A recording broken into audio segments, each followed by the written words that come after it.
Hi, Joseph. Thank you for being on my podcast. Thank you. I'm so glad to be here. Thank you very much, Cheryl.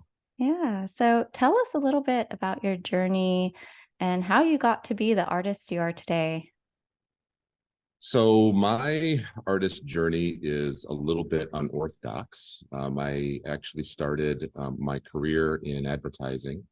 Graduated from a school in Detroit called the College for Creative Studies. It's a school of art and design in beautiful downtown Detroit, nestled right behind the Detroit Institute of Arts. And I had a lot of time to let my schooling incubate. And what I wanted to go for was architecture. And Mm, then I realized that architecture had just a little bit too much math and physics involved. I couldn't just make things look cool. I had to make sure that they didn't fall down. And that was definitely a sticking point for me who struggled in math and in physics and such. So in the process of me trying to figure things out, I just took a lot of art classes and ended up going to the College for Creative Studies and then graduated from there with an art direction degree. And I started my career in advertising in Detroit, moved around the country, and started my own advertising agency and called Reinterpreting. And that's been 10 years now in the making. oh, And nice. my art side has always been something that has been prevalent because, I was always a creative individual and liked to, figure out how things worked. And it was just a natural necessity for my job. And, so the artwork side of it sort of grew in tandem and is now on a parallel path with what I do for a living, which is my advertising career. So it's definitely an unorthodox. I certainly never expected to be someone who would consider themselves to be a fine artist. That was just never in the cards for me, and I'm glad now that it is.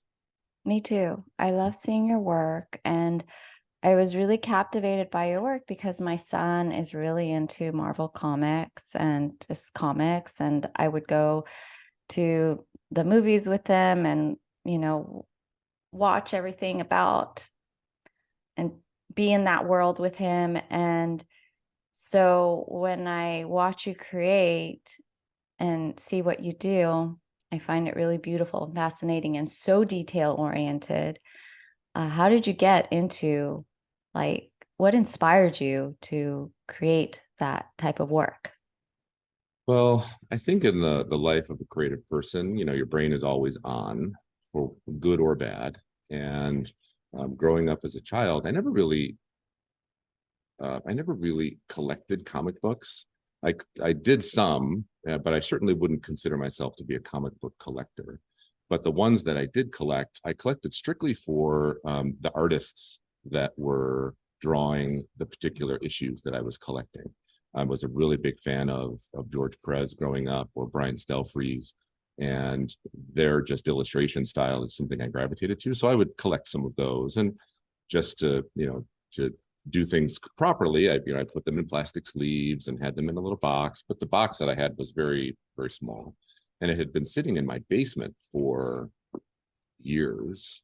When my wife and I moved from across the country, the box moved with us and then stayed in another shelf and then got moved again and then moved again. And every time I would every time I would walk by the box in the basement, I would look at it and say, those are going to get destroyed someday.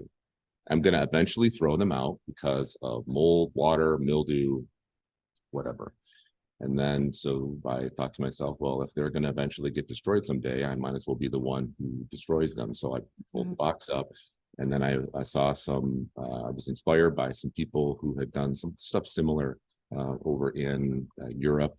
And I just thought, to myself, I've got all this material. How do I make something out of it? And so that's where I'm at today. That's really the genesis of this particular idea came from just walking by that box all the time and thinking to myself, it's going to get destroyed. How do I sort of take control of that situation and destroy them myself? Right. That's what I And do. a lot of people like collect those comic books, and I I do. wonder, like, what they might think, like, oh my gosh, he's just tearing it apart. But I mean, you're making a beautiful art piece by it. So, Yeah, I, that is definitely one of the top questions that I get, is how can I take a vintage comic book, cut it up into thousands of pieces, and destroy it and ruin it. And the one thing that I say all the time, there's a couple things. One, which is the value of the comics actually goes up for individuals that have collected those comics, because in theory, I'm taking some out of circulation. So there's scarcity there. And two, I actually like what is meant to be viewed linear. And I like taking it, deconstructing it, and then giving it back to the viewer to view all at once. And so I look at it as a way to celebrate the comic, not necessarily degrade or diminish the comic. I look at it as, I spend a lot of time before I cut anything up looking at how the artist has constructed the framings, constructed the plot, the storyline, where they've decided to spend a little bit more time with the illustrations, so that I could piece them out. I mean, it's, for me, it's a puzzle without directions. But eventually, when I tear it apart, and my kids even, they would, the anxiety level of them seeing me cut up these comics that have what value to them. And I would tell my son, Joseph, all the time, I said, the comic is worth way more to me right now in this form than it is in the book form. Because for me, like that's my, in my artist statement, that's why I say, comics, the true villain of any comic are the elements. When was the last time somebody read Superman #1, or the first incarnation of the X-Men or something? These are all in plastic sleeves or in plastic, boxes that no one gets to enjoy anymore. And Yeah, so I I agree. I take all those restrictions off, and I say, look at it all at once. I just feel like you bring it to life Mhm.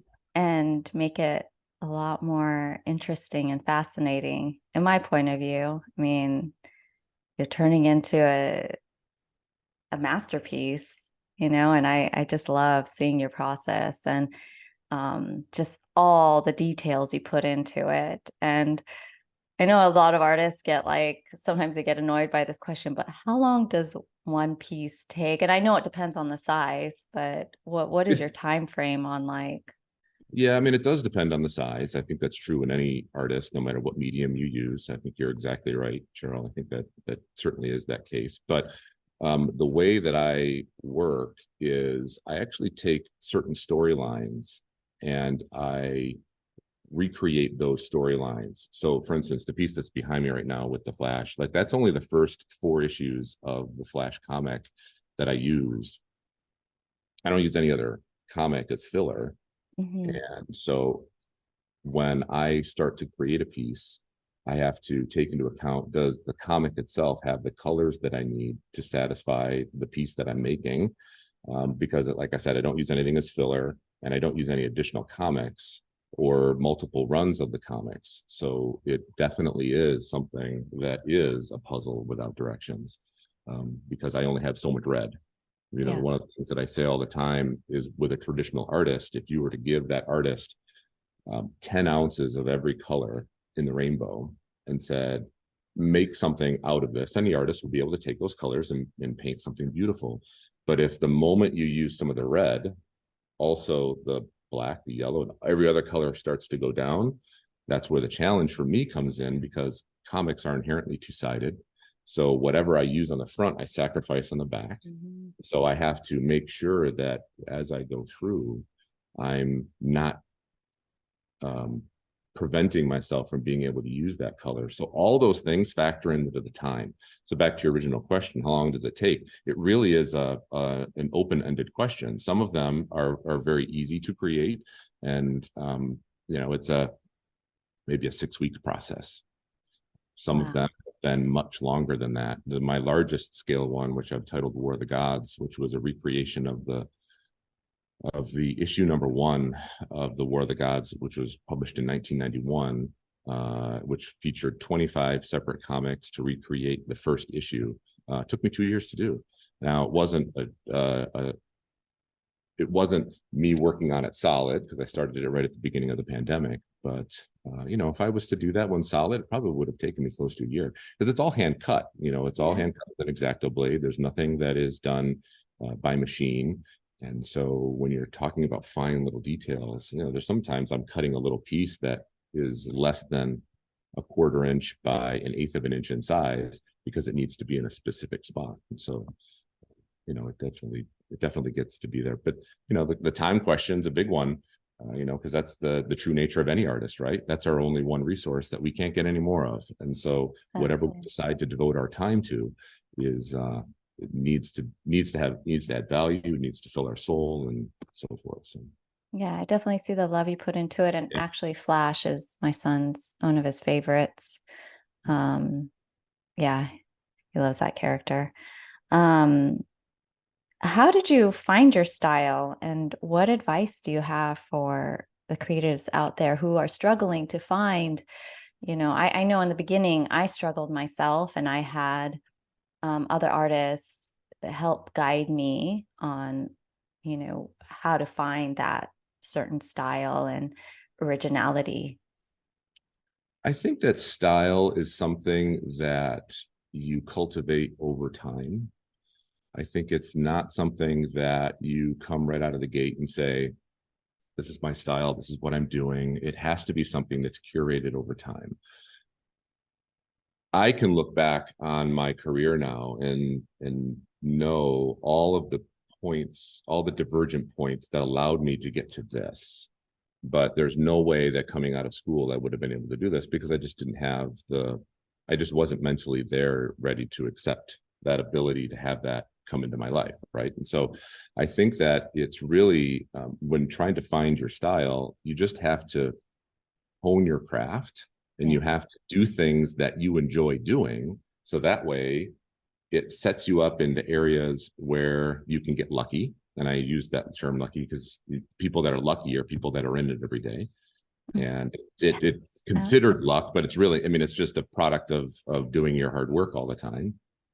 And once you get into that zone of being able to hone your craft, then you start to realize, oh, this is the rule that I learned, and this is how I'm going to break it, because this is how I now interpret this this piece, and this is how I'm going to eventually embrace that as part of my style. And so for me, it's all based on taking all of your things that you've done over the course of the year, over the course of your lifetime, and finding your style that way. And then at some point in your life, the light bulb will go off, and you're going to go like, that's it. Yes. This is what I was meant to do. And it's until that point, and it's going to happen. It may take 5 years, it may take 15 years, but for the most part, it's going to happen, especially when you stay diligent in your craft. And so, when finding your style, finding your own unique voice, you just got to also understand too that everything has been done before, and the life of an artist isn't to try to find uniqueness. It's to try to find uniqueness within your voice. Yes. There are certainly plenty of people that utilize comics as their paint, as their palette.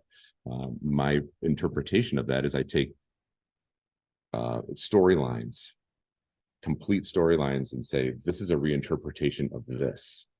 I don't cut up comics and use them as Lego and just sort of fill in pieces. It is a reinterpretation of what you see versus what is on the page. And so you just got to find your own style. And one book that I love, it's my favorite book. It's a book by the choreographer Twyla Tharp, and it's called The Creative Habit. And I just think that's a book everybody should read. It's such a wonderful book. I give it to all of my employees when they get hired. It's a book that resonates really well with me, and and she actually talks a lot about finding your style in that book too. Okay, nice. I always love hearing about good books to read for creatives, as I find it really helpful. And what I've realized too is that it's important not to compare yourself to other artists. In the beginning, I would compare myself or try to be like another artist, because I saw, wow, well, they're really successful at what they're doing. And maybe if I do more of that style, I will become like them. But it just takes you down a rabbit hole and doesn't really get you anywhere. So I've learned the hard way with that you can't look at other artists and what they're doing and really focus and hone in on your own, what you, like you said, what you enjoy and what you enjoy doing, and what brings you light. So I find that Well, advice very good. yeah. And because what you're unfortunately doing to yourself, if you compare yourself to another artist, you're comparing yourself to another artist after they've already gone through that journey of finding out who they are. Yes. And then it's in a way you're skipping all of those mental steps to get you to where you are based on how somebody else has already solved the problem. And so I do understand the whole notion of wanting to compare yourself. I mean, I still do it all the time myself, of seeing people on social media saying, "Oh, maybe I should be doing this. Maybe I should be doing that." And then you always have to sort of take a step back and recognize that you're seeing people at their best after they've already gone through all of the failure. And that, Yes. Yes. And I've talked about that before in my podcast where um, we tend to um,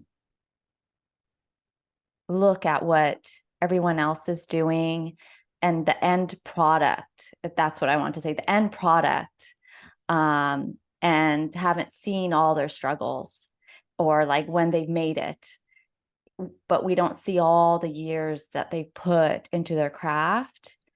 And uh, yeah, I find that to also be an issue where um, people focus in on the success and everything they've acquired in the end. And it's still a journey after they've gotten to that, point in their career, in their art career. But I wish there would be more focus on the journey and everything that that person went through to get to where they are now.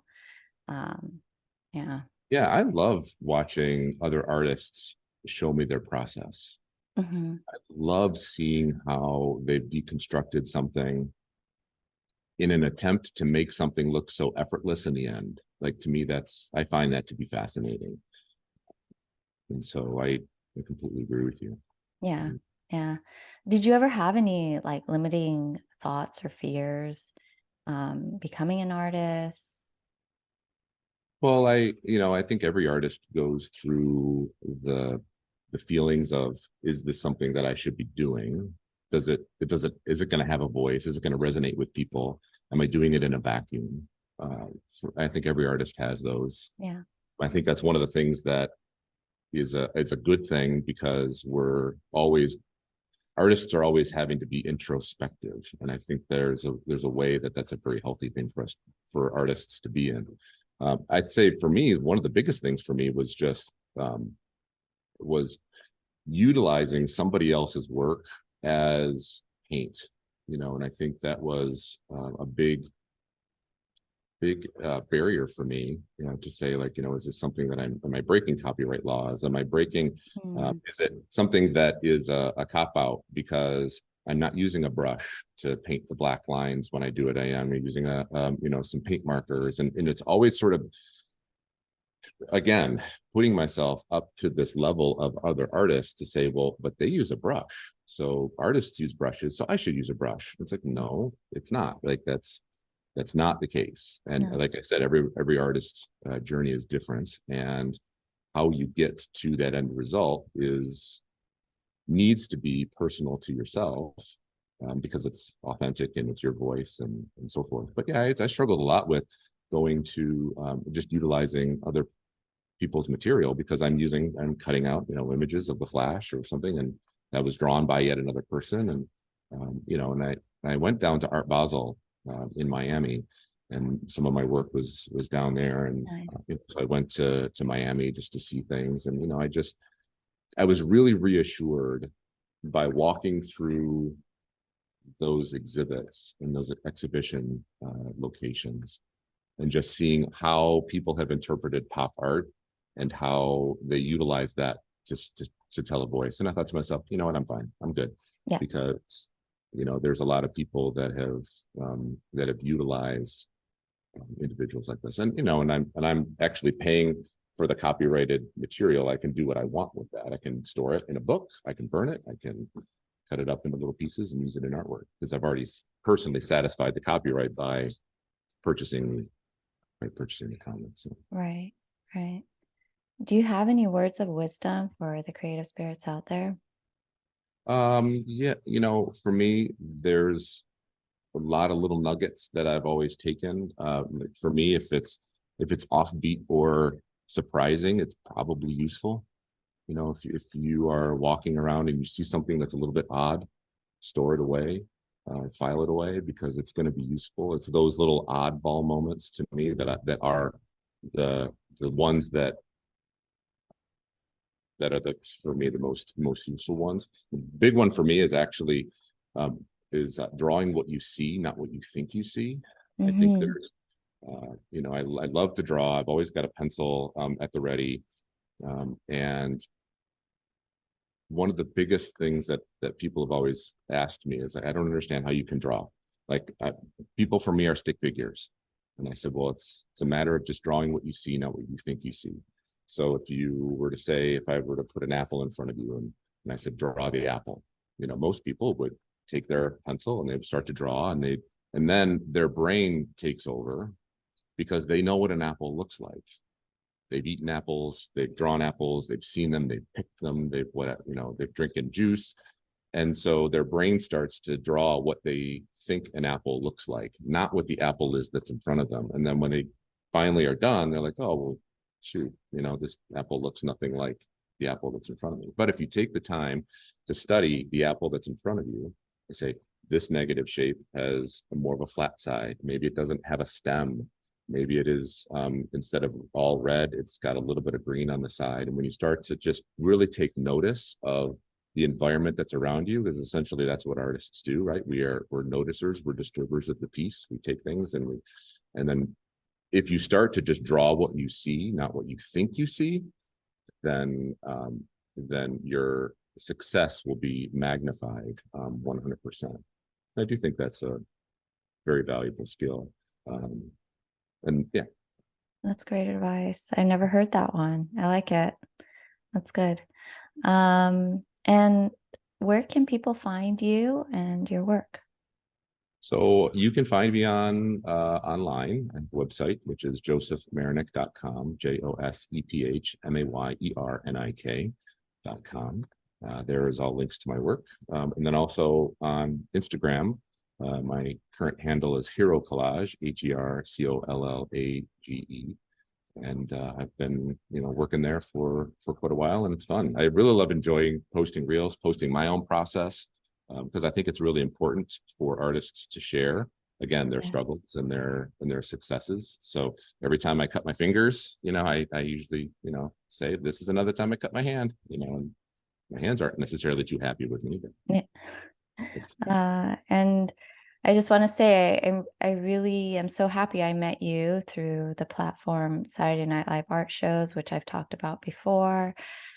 Um, I've met so many great artists from there and interviewed them, and this was always like a dream of mine to do a podcast interviewing artists from Saturday Night Live art shows. And I've really enjoyed watching your process. And like I said before, it feels like we know I mean, I think you have been doing it with us for like 2 years now, yeah, two, three years, yeah, years. 2 years, Yeah.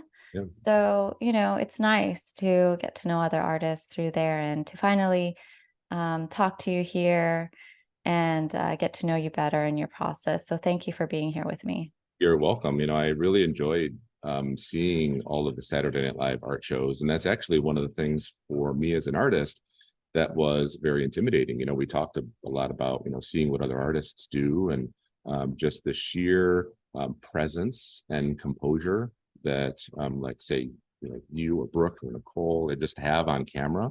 And then week after week after week, being able to share your artwork and then also share the platform with other artists, was always very intimidating. And then also very, like, I really wanted to be part of that network and that group because of what you were all striving to do, which is really just bring artwork to people. And at a time when artwork was not available, arts and culture, for the pandemic really suffered a lot. Yeah. And and so to be able to utilize social media in a way that helps helps the entire platform, it helps the entire sort of industry, as Yeah. far as artists go, I think was a beautiful way to utilize social media at a time when artists really needed that the most. And so Yeah. I agree. Yeah, and thank you. Thank you for showing up because it's hard. It's a little challenging for a lot of artists it is. to where a lot of us are introverts and hide behind our artwork. And it was hard for me in the beginning to do those videos and it was a little nerve-wracking. So I understand. So when artists like you show up and help boost that platform and you know, you guys talk about your work and um it makes it a lot more colorful and beautiful. Uh, so thank you. You're welcome. Thank you.